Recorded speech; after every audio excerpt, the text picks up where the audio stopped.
So while they're working on that, I'm just going to start talking in general about the course. Okay, my name's Tony DeVito. You already met Dr. Baldwin. We're going to be mostly working with hands-on stuff. After we get through the lecture and stuff like that, we'll have an opportunity to go through some examples, try some calculations and so on and so forth, and answer some questions that might come up and so on and so forth. Okay, one of the things that's going to be different about this course than when I took statistics like so I think it was right after the flood when Noah discharged all the animals and stuff like that. I think it was 1968 I took statistics. When I took statistics, that's the tool that I used to work with, to do my calculations with. It was oops, I got something in the way there. Let me get that out of the way. I got to get to this one here.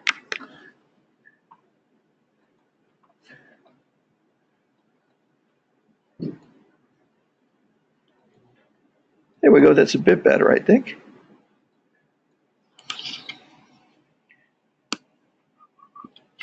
When I took statistics, I used it's a mechanical calculator that they used to use a crank on, but they actually changed it to a little electric motor and stuff like that. We didn't have computers. At least we didn't have this kind of computer. We had the IBM 360s. We used to type on this the machine that would create these things called holorith cards. Those are those white computer cards you used to see with the holes punched in them. We used to write out programs on them and wrap them up with rubber bands. And we used to go to a secret portal where we used to hand them, and only certain very, very selective people could take them to the computer and stuff like that. Now you guys have computers that are many times more powerful, sitting right in front of you, or you're carrying them around on your phone and so on and so forth. But that's what we did back in those days. We did most of our calculations manually with these devices. Okay, eventually we started to see things up. You guys ever see a slide rule? Anybody? At least one of you has seen a slide rule before. We had a lot of other devices. Eventually, towards the end of 1968, we started to see these desktop electronic calculators start to show up. A very basic add, multiply, divide, and so on and so forth. Sometimes they did square roots, and sometimes, if we were really lucky, they did sum of squares, which for statistics we're going to see is very important. And then eventually we actually started to get to the point where some programs, personal computers, some workstations that you could sit at that would work off of a larger computer started to show up. Okay, so the thing there is now we had a lot of different tools that we were able to use besides the pencil and paper, this crank device and stuff like that. Okay, so for starters, one of the first programs that became popular on workstations, popular personal computers, and so on and so forth, for doing calculations was called the spreadsheet program. You guys know that as Excel today. Before Excel ever existed, the first one that appeared on personal computers was a program called VisiCalc. Okay, and that only ran on Apple II computers. In fact, you could make a good argument that one of the reasons for the early growth of Apple and its proliferation of its computers was that it was basically the first personal computer that businesses would actually buy the computer so they could run a specific piece of software. So spreadsheets are a lot like ledgers. You have rows and columns and so on and so forth. So you guys have a lot of experience, most of you, with spreadsheets nowadays, but really they're just mimicking what you would do on a piece of paper with columns and rows and calculations and so on and so forth. So this the spreadsheet now is just mimic of like these are the guys that originally invented VisiCalc, the first one. After VisiCalc, there was Multiplan, there was Modus, there was all sorts of names you guys don't know anymore. But until Microsoft, through a little bit of cheating and a little bit of unfair play, managed to kind of nail down the market on word processing and spreadsheets. And now basically everybody's using Excel.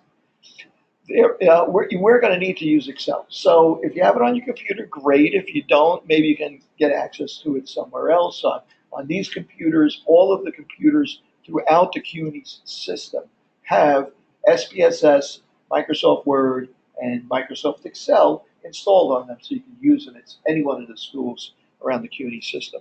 Alternatively, you might want to purchase them, put them on your computer. If you go to the CUNY website, you can go to their computer services department, and they will actually give you a link to somewhere you can buy discounted versions of Microsoft software. So if you want, it's probably a good thing for you to own anyway.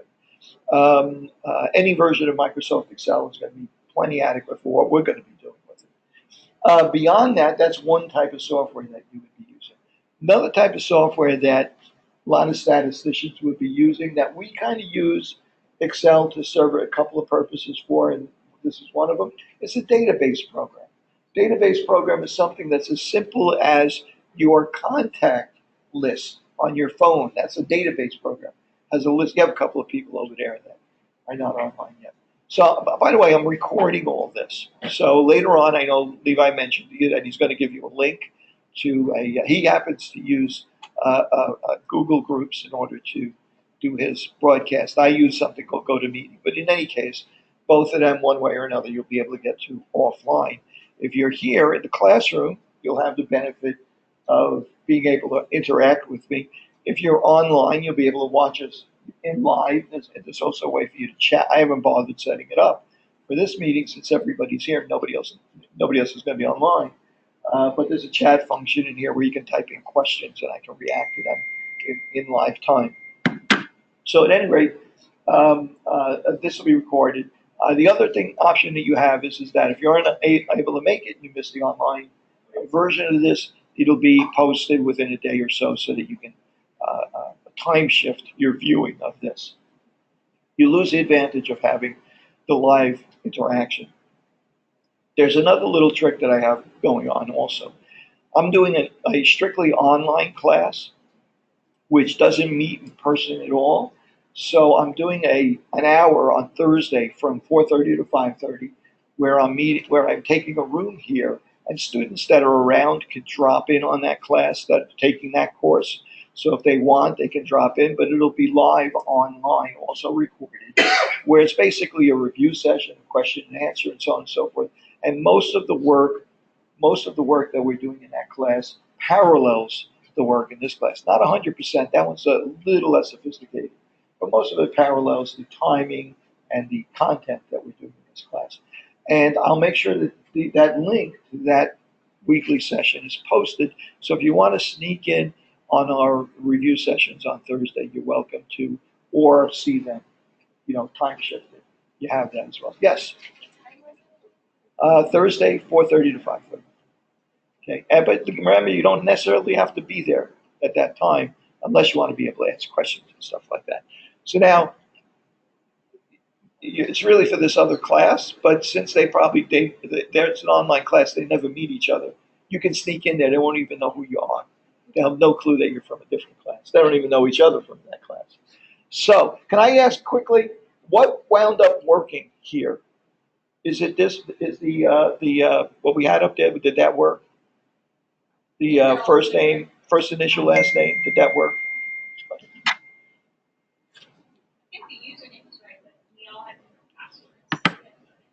The username worked. Oh, so you needed an email with a password. I'm gonna have to figure out I'm using Levi's logon right now. I'm basically in the same boat you guys are.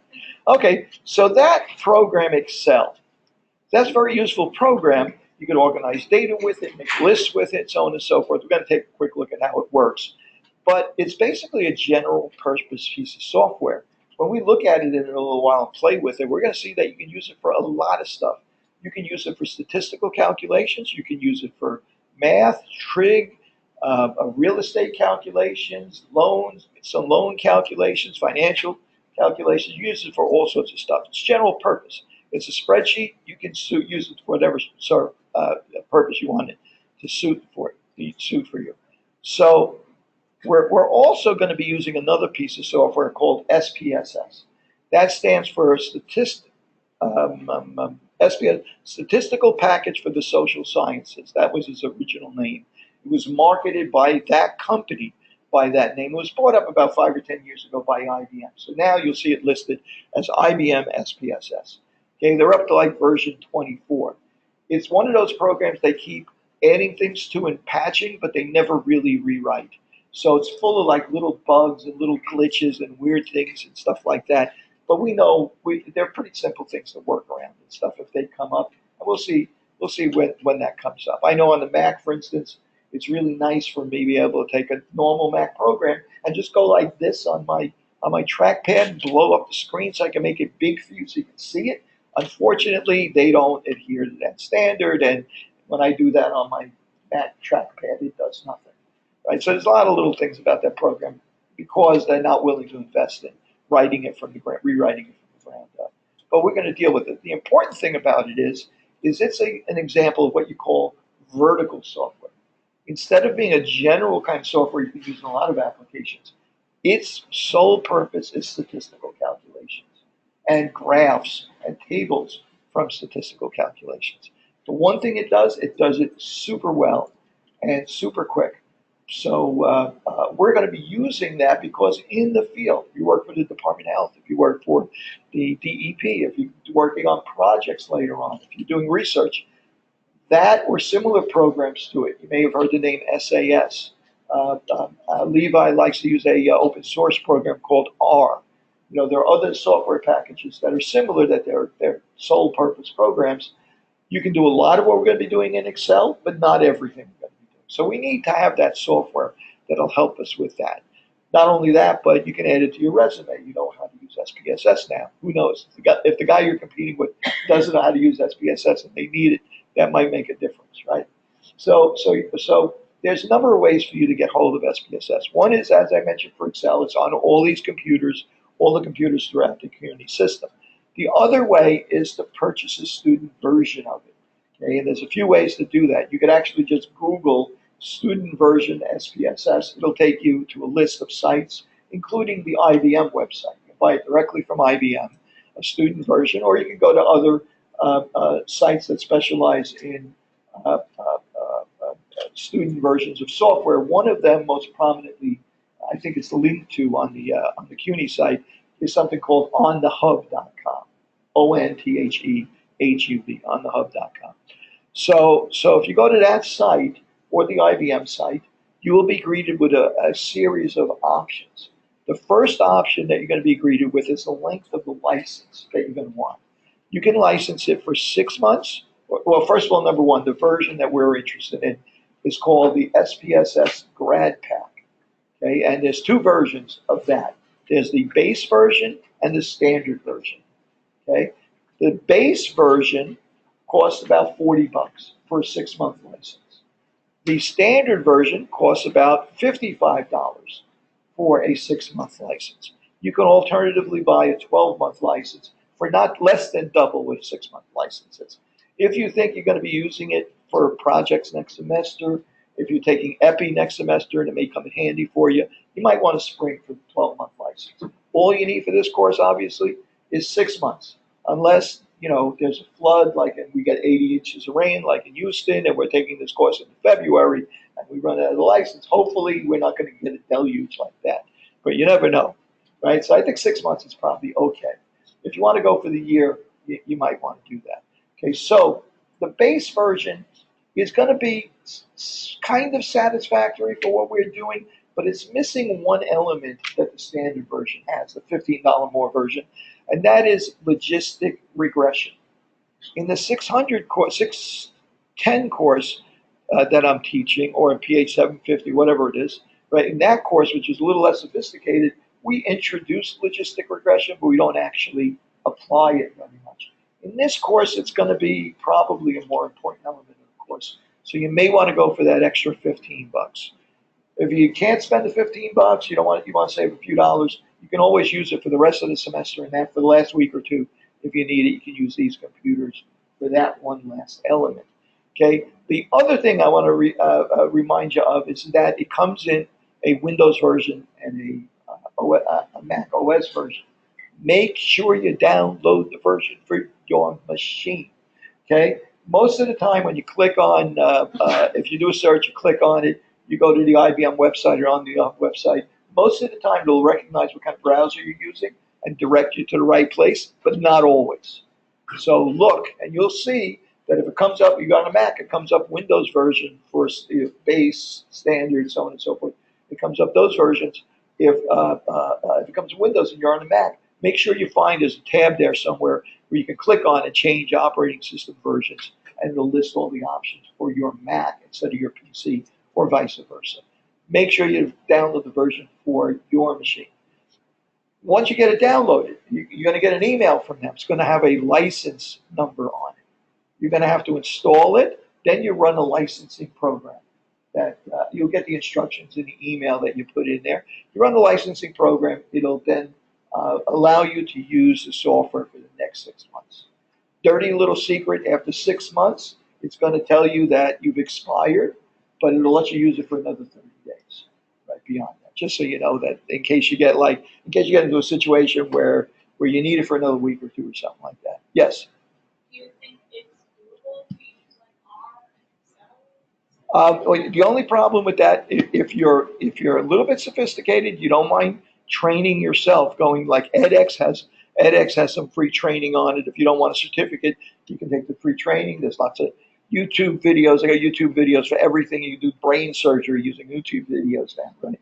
So they have all sorts of training on R. The only thing with R is it's a little less dependent on drop menus, which make things easy, and a little bit more dependent on you're doing tiny bit of coding, like writing in instructions and stuff like that. Not always. There's like these overlays now you can use with it that help you with that.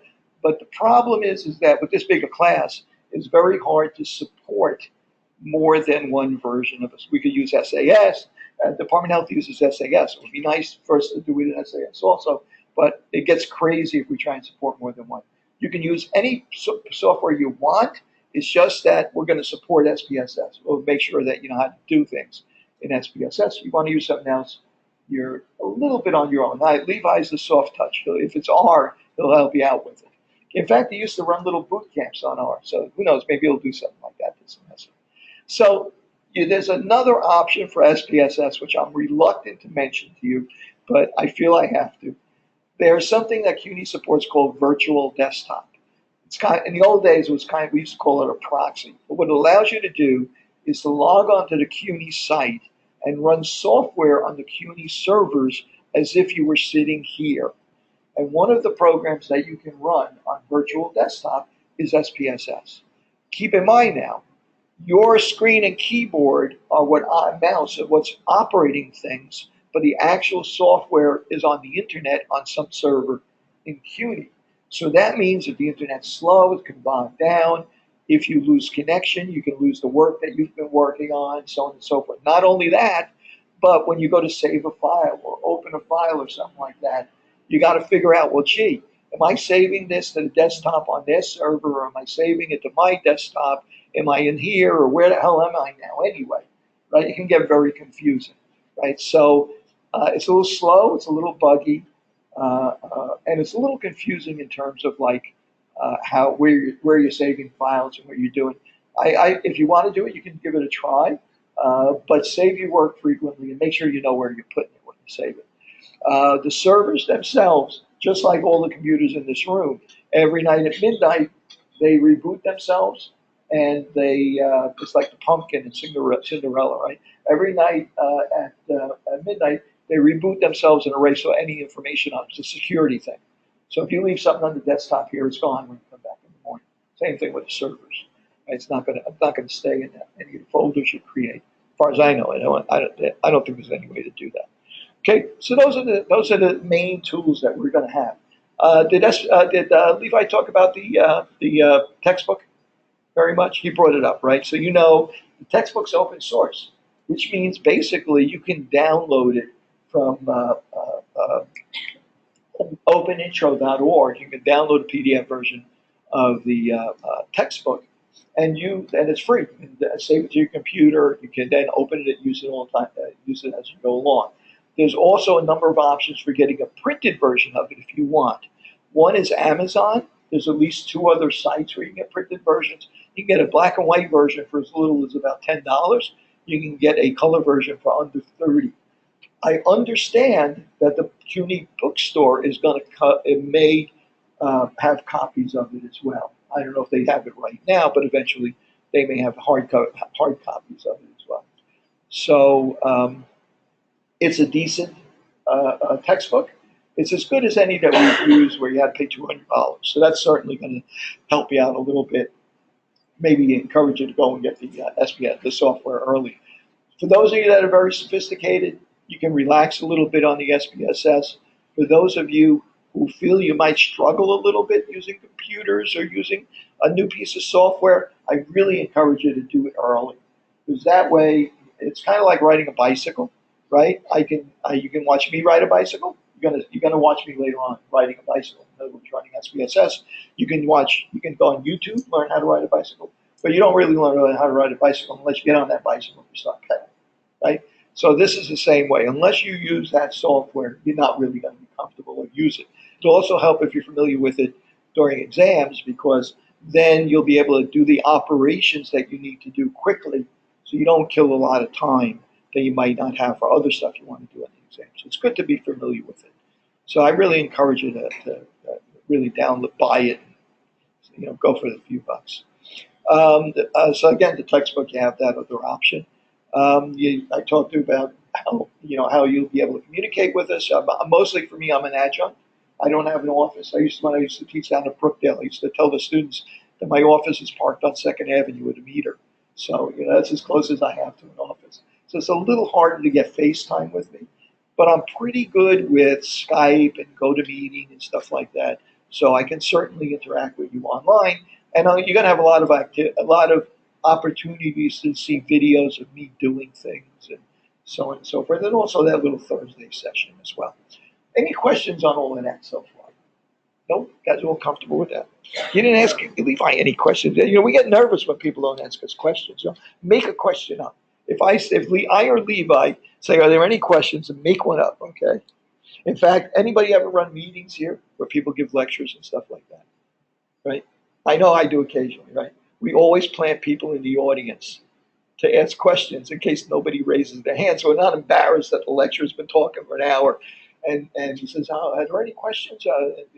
And then nobody says anything. It's kind of, we don't like that. Okay. You talked about types of data, and so I'm gonna avoid this. The bar chart you talked about. I have a couple of special bar charts that I'll show you. This one is a whiskey bar chart. This one's a candy bar chart, and of course, sushi bar chart. Okay, good. So you've gone through all of this with me, I think, pretty well. Okay. As far as graphical, displaying data or communicating data involves a lot of numbers and so on and so forth. It really helps to be able to show people a good table or a good graph or so on and so forth. I'm going to show you when we get towards the end. I'm going to show you a video, a really interesting way to display very complex statistical data. Okay, and it's pretty impressive stuff. Some of you it was part of a TED conference a while ago, so some of you may have seen it somewhere along the way. But if not, I think you'd be pretty impressed with it. Okay, so let's try a couple of things right now. Okay, first thing I'm going to do is I'm going to open a file here. Okay, of course, when I start up Excel, you wind up with, and most of us are familiar with this. How many of you guys haven't used Excel very much or spreadsheets very much? Right? There's a few of you that have managed to avoid these nasty things so far, right? But just for you couple of guys, I'm going to spend about 2 minutes on this. I hope only about 2 minutes, just so to give you a quick start on spreadsheets in case you need it. By the way, I think I mentioned that there is a couple of pieces of software. There's a thing called OpenOffice.org and NeoOffice.org. They have open source versions of all the Microsoft programs, all the Microsoft Office programs, the spreadsheet, the word processing, and so on and so forth. There's actually a pretty good version of an imitation of Excel that has almost all the statistical functions that are in Excel. So you can actually download a copy of that for free and play around with it. So for those of you that have managed, the few of you that have managed to avoid working with Excel very much, just a quick review that basically Excel is just a series. It's basically an imitation of a ledger. So you have rows and columns, just like you would have in a financial ledger or something like that. The big difference is that each one of these boxes, instead of just being able to contain a number, can contain one of three things. First thing it can contain a label or just text, right? For instance, a month or something like that. Second thing that it can contain is a number, just like a ledger. 10, let's see, 1023. The third thing is the important part. Instead of just simple number or letter, it can also contain a calculation, right? And so, for instance, I can take this cell and tell it that I want to perform a calculation, and I do that. I alert SPSS to that by typing in an equal sign.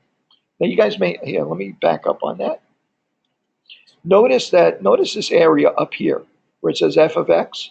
When I type in an equal sign in there, things change over there a little bit, don't they? It gets prepared for me to give it some instruction on doing a calculation. So equal. Now I can do any of a number of things. I can just say 23 plus 45. I can use typical symbols that you would for programmable calculators to tell it how to do a numerical operation. I can also reference other cells instead of doing the calculation right there. For instance, type in an equal sign and say I want to take this number in this cell and I want to multiply it by 34. And it can do that calculation. Nice thing about referencing cells instead of repeating numbers all the time is that you eliminate the chance of making a mistake by repeating typing a lot of stuff. And the other thing is it makes it so that you can, if there's an error in your calculations, you change a single element in that, and then recalculate it, it will recalculate. So you don't have to, if you have a string of, one calculation based on another, based on another, based on another, if you make a correction, it'll make all the recalculations all the way down for you. Okay, to give you an example of how we might use that, here is a situation where I have a frequency of 10, a count of 10, let's say this is just simply a laundry list of, say, groceries or something like that. So I bought 10 of something like this at $11.20. You can actually in Excel, by the way, change the formatting. I'm going to go in here and say, notice I highlighted all those cells together, so everything I do applies to all those cells, and I can tell it that that's currency. Okay, so there you go. So now it looks like money. And I can do a calculation for each one of these rows. There's 10 of these, I don't know what I put, bunches of banana. I guess 11.20 is a lot of bananas, times $11.20, right? I can represent my calculation by the operations applied to the cells rather than the actual typing in actual numbers. So that's $112. Well, now I want to repeat that going all the way down. Well, I can take a shortcut and say, I'm going to highlight the first, where I did the calculation, and there are two rows adjacent to it that are involved in the calculation. SPSS realizes that, gee, you're probably going to want to repeat that calculation all the way down. And you can go either to edit here, fill, and down, and it'll do the calculation again, but advancing the row number for each one of these. Okay, that's just a simple way that you might do this. And of course, if you want to get the total, well, total is, I could just say it's equal to this cell plus this cell plus this cell. Seems like a lot of typing. I'll bet you there's a function in Excel called sum. And indeed there is, sum, parentheses, and I can type in the address of that cell, which is H3 colon H7, and it will calculate the sum for everything that's in cells H3 to H7. Alternatively, I can just click on the first one without lifting and drag, and it'll fill in the cell numbers for me. And I get to do a calculation without much chance of doing something wrong. Just so you know, there's a quick way of doing this also. If I just if I click into the corner of this selected cell and drag it down, it does the same thing. Okay? So you don't have to go to the edit. I like going to the edit. So just have it. Okay, so there's a simple way that you would use Excel. Now, there's a million functions that you have in Excel, a million ways you can use it. There's trigonometric functions, there's date functions, there's all sorts of complex math functions, and so on and so forth. And of course, there is, if I go down to far enough, here we go, average, distribution, chi-square, blah, blah. There's a lot of statistical functions in there. Specialized functions working with data and producing statistical calculations. That's where we're really going to be using Excel for the most part. Okay, so it's nice that that stuff's all there. With practice, we'll know how to get to it, what we can do with it, and so on and so forth. So I'm going to close this. And you guys, Oh, these files that I'm using here, these 8 files that I have open, they are on Blackboard, and you can right click on them and save them to your desktop if you want to work with me as I do this. I know if I were a student, I'd probably just be watching also. Okay. There's a little budget example here. I'm not going to bother doing it. Just shows you, well, why not?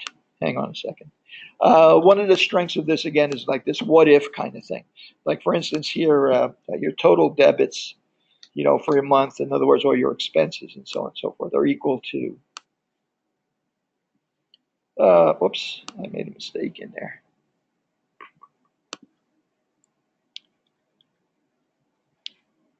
Okay, is equal to that. And the total amount of money you're earning is equal to sum of these.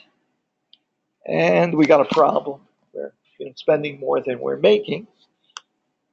So our balance is equal to what we're making minus what we're spending. So we're in the red for $340. So now we can use Excel kind of as a function where we can test different situations. So for instance, entertainment, let's save a couple, let's go down to 250 on that. Okay. We'll eat it, we'll eat cheaper dinners. We'll find somebody that's willing to go Dutch. Okay. So they still use that expression, Dutch. Am I dating myself if they use Dutch? Right? Yeah, okay, it's still around. All right, so at any rate, what about rent? Let's get a roommate, split the rent, 250. Oh, now we're putting money away, right? $500 for rent. That's pretty good. 250 with a roommate. Yeah, that was. I think I did this in 1967. I got to tell you that here's love. My wife talked me into giving up, and this is the early '80s, giving up a $300 rent-controlled apartment in Manhattan for a $1,700 a month mortgage in Queens. All right, so what can I tell you? So let's see, where am I now? And that was then. Okay. So let me open another one. So one of the important functions here is that you can work with data very effectively with SPSS. The other thing you can do with Excel. The other thing that you can do with Excel, and what you can do with SPSS as well, is to produce graphics very efficiently. Okay, now one of the things that SPSS takes advantage of is that when you format data a certain way, it understands that data that's formatted this way is really intended to be used in a certain way. That's why when you had 2 parallel lines, it was able to figure out that really what you wanted to do is not just copy that number down, but copy the formula down and adjust it for each row. Well, similarly with graphics, what this data is results of mold spore counts for indoor and outdoor locations for a suspected mold problem.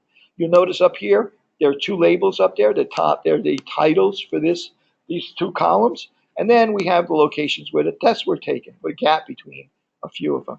I'm going to highlight those 2 columns, just like that. SPSS is going to understand how that data is organized. I can go over to charts. I can tell it to make a column, it's basically a bar chart. And bingo, right off the bat, came up with a title and everything for it.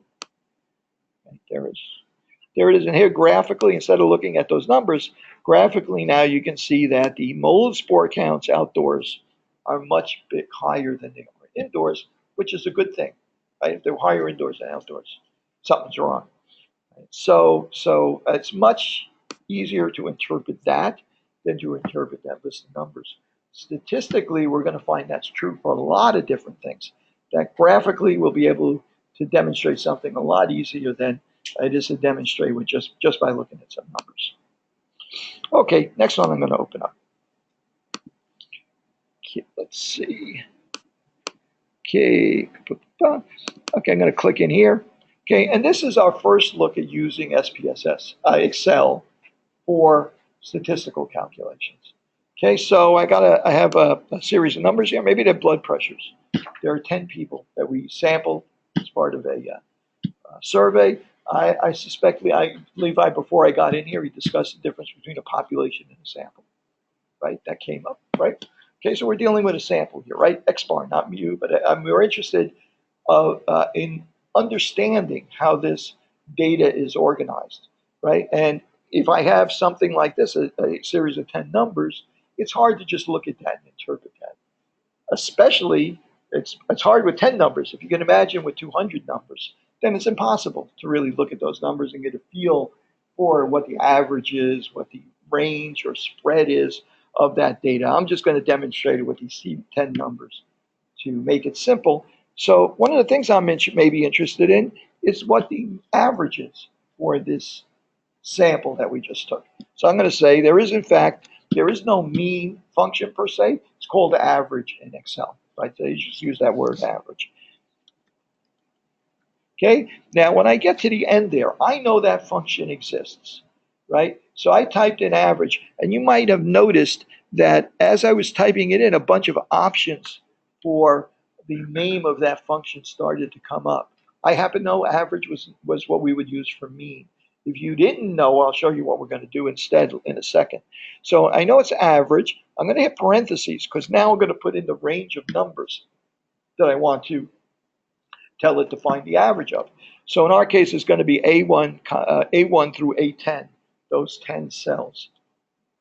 Okay, I could type that in with a colon, A1 colon A10, or I can just, after I put in that first parentheses, I can just go up here, click on the first one, drag down, and it'll fill in the range for me.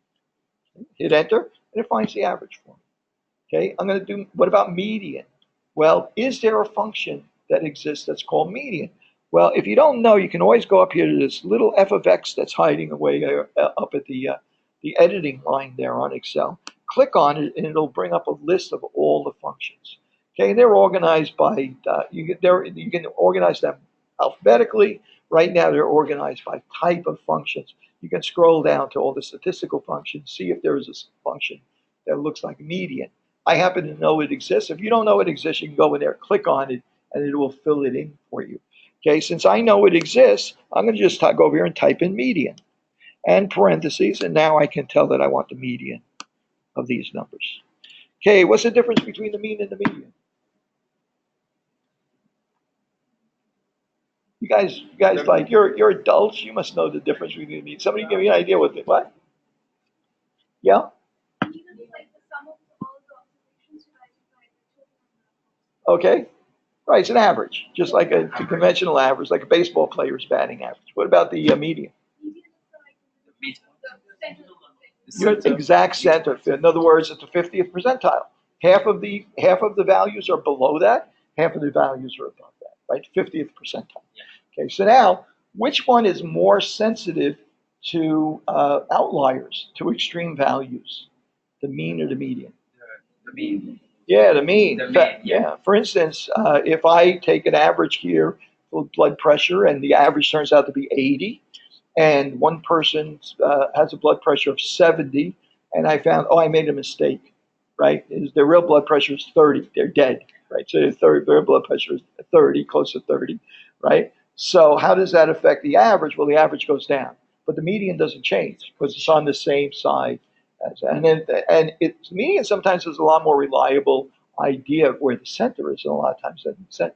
So, for instance, if you guys anybody here over 6.5 feet tall in this class? No, I guess not. Sometimes I get tall people in there every once in a while. There was a guy about 6'6", 6'7" that was in the EOHS, but he graduated. So let's say I survey you guys in a couple of years, and I ask you what's your current salary, right? Okay, well, I find out that the average salary is, the median salary, I look at the median salary first. Median salary is, I'm going to be generous, $110,000, right? We all want to make six figures, right, if we can. So $110,000, right? So then I check out the average salary, and I see the average salary is $1.5 million. Well, what happened there? Well, that guy that was 6'7", he got a contract with the Knicks, right? So what happened? The average, right now that's what happened. The average, it was affected by outliers, by extreme values and stuff like that, a lot more than the median. Okay, what's the mode? Anybody know what the mode is? Yeah, that's the value that occurs most often. When we see it graphically, it'll make more sense right? But it's kind of like the value that occurs. So in this particular group here, it looks to me like there's a bunch of 80s there. It looks like the mode is going to be 80. Okay, a little less frequently used statistic than some of the others. Okay, but now not only do I want to know where the middle is, but it's important also for me to understand how spread out the data is. So I could have an average of 80, but all of the values are between 70 and 90. Or I could have an average of 80, but the values are spread out between 30 and 100 and 210 or something like that. Maybe like cholesterol levels and stuff like that. They have a wide range for a lot of people, right? So I'm interested in some measure of what the spread is. So for starters, the simplest versions of this is what's the minimum? And in fact, there is a function called minimum, min, in Excel. So the minimum value is 70. What's the maximum? And again, there's a function called maximum. And again, you would have to maybe search this out a little bit or experiment to see if it comes up. And indeed it does, right? And the difference between the minimum and the maximum, we give a special name in statistics, the range, right? So that's going to be equal to the maximum minus the minimum. Okay, so there's, equals maximum. I clicked on the letter instead of the text instead of the numbers. Okay, there's the range. There's other statistics that we are going to be using as we go forward and we start learning how to use more sophisticated descriptions of spread and so on and so forth. One of those is going to be standard deviation. Okay, and I'm just going to show you that one. Standard deviation. Oh, I forgot the equal sign.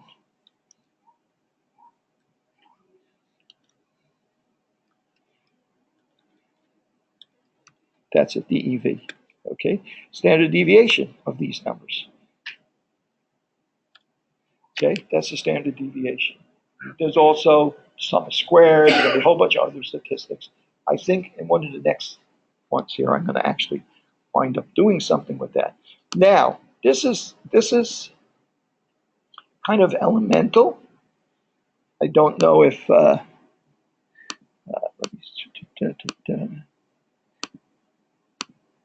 me see if I can find another. Okay, don't really have a good. Oh, wait a second. I think I have some other data sets in here. Let me go back to Excel here. I had something else here.